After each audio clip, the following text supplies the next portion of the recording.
നമസ്കാരം dears, welcome back to my YouTube channel. My name is Nithya. Dears, ഇന്നത്തെ വീഡിയോയിലുണ്ടല്ലോ the 100 palace എന്ന് പറയുന്ന നല്ലൊരു ഫാന്റസി ഡ്രാമ ഇപ്പൊ April 18 റിലീസ് ആവുന്നുണ്ട്. അപ്പൊ ആ ഡ്രാമയുടെ ട്രെയിലർ ഇപ്പൊ റിലീസ് ആയിട്ടുണ്ട് കേട്ടോ. നമ്മൾ ആ ട്രെയിലറാണ് ഇന്നത്തെ വീഡിയോയിൽ പ്ലേ ചെയ്യാൻ പോകുന്നത്.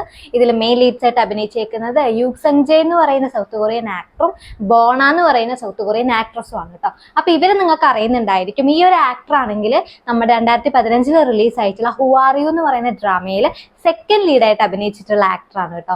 ബോണ എന്ന് പറയുന്ന ആക്ട്രസിനെ നിങ്ങൾക്ക് അറിയുന്നുണ്ടായിരിക്കും. അതായത് 25-21 എന്ന് പറയുന്ന ഡ്രാമയിൽ സെക്കൻഡ് ഫീമെയിൽ ലീഡ് ക്യാരക്ടറായിട്ട് അഭിനയിച്ചിട്ടുള്ള ആക്ട്രസും ആണ് ഇതില് മെയിൻ ലീഡായിട്ട് അഭിനയിക്കാൻ പോകുന്നത് കേട്ടോ. അപ്പൊ ഇവരുടെ കെമിസ്ട്രി ഒക്കെ എങ്ങനെ ഉണ്ടായിരിക്കും എന്നുള്ളത് നമുക്ക് ജസ്റ്റ് കണ്ട് തന്നെ അറിയാം അല്ലെ.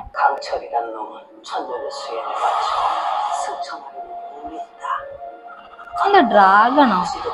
Unlucky dragon. 저예요. 별이입니다. 나리가 너무도 그리웠던 모양입니다. 윤건나리. 그 자식 아니거든. 저리가 윤건나리 보면 빙의했어. 윤건나리가 진짜 그렇게 괜찮아요? 나리 실성했다서 빠졌습니다.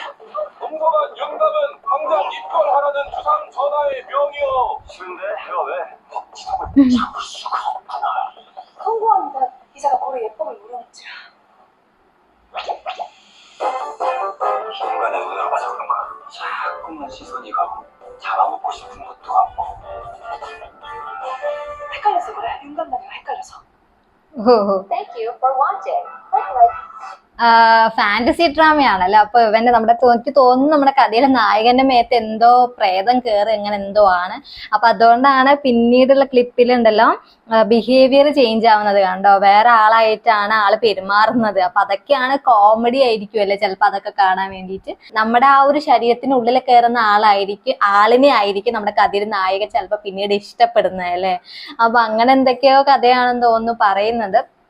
സ്റ്റോറി ലൈൻ നന്നായാൽ മതിയായിരുന്നു. അങ്ങനെയാണെങ്കിൽ നമുക്ക് ഒന്നുകൂടി കാണാനായിട്ട് ഇൻട്രസ്റ്റഡ് ആയിരിക്കും. അപ്പൊ എന്തായാലും ഇങ്ങനെ കാണുമ്പോൾ ഒരു ക്യൂരിയോസിറ്റി ഉണ്ട്, എന്താണോ എന്നറിയാൻ വേണ്ടിയിട്ട് ഒരു ക്യൂരിയോസിറ്റി ഉണ്ട്. ഈ ഒരു ആക്ട്രസിന്റെ ഫസ്റ്റ് മെയിൻ ലീഡായിട്ട് അഭിനയിക്കുന്ന ഫസ്റ്റ് ഡ്രാമയാണ് ദ 100 പാലസ് എന്ന് പറയുന്നത് കേട്ടോ. ഈ ആക്ടറിനെ പിന്നെ ഞാൻ ഹു ആർ യുവിലെ കണ്ടിട്ടുള്ളൂ, അല്ലാതെ വേറെ ഡ്രാമ ഒന്നും ഞാൻ കണ്ടിട്ടില്ല കേട്ടോ. അപ്പൊ അതുകൊണ്ട് തന്നെ എങ്ങനെയായിരിക്കും ഇവരുടെ ആ ഒരു കെമിസ്ട്രി ഒക്കെ എങ്ങനെയായിരിക്കും എന്നറിയാനായിട്ട് ചിലപ്പോൾ നമുക്ക് ഡ്രാമ ഒന്ന് കണ്ടു നോക്കാം. നിങ്ങൾക്ക് ഈ ട്രെയിലർ കണ്ടിട്ട് ഡ്രാമ കാണാനായിട്ട് തോന്നുന്നുണ്ടോ? എന്തായാലും നിങ്ങളുടെ ഒപ്പീനിയൻ ഒന്ന് എന്തായാലും കമന്റ് ചെയ്തേക്കണേ. നമുക്കിനി നെക്സ്റ്റ് വീഡിയോയിൽ കാണാം. അതുവരേക്കും ബൈ.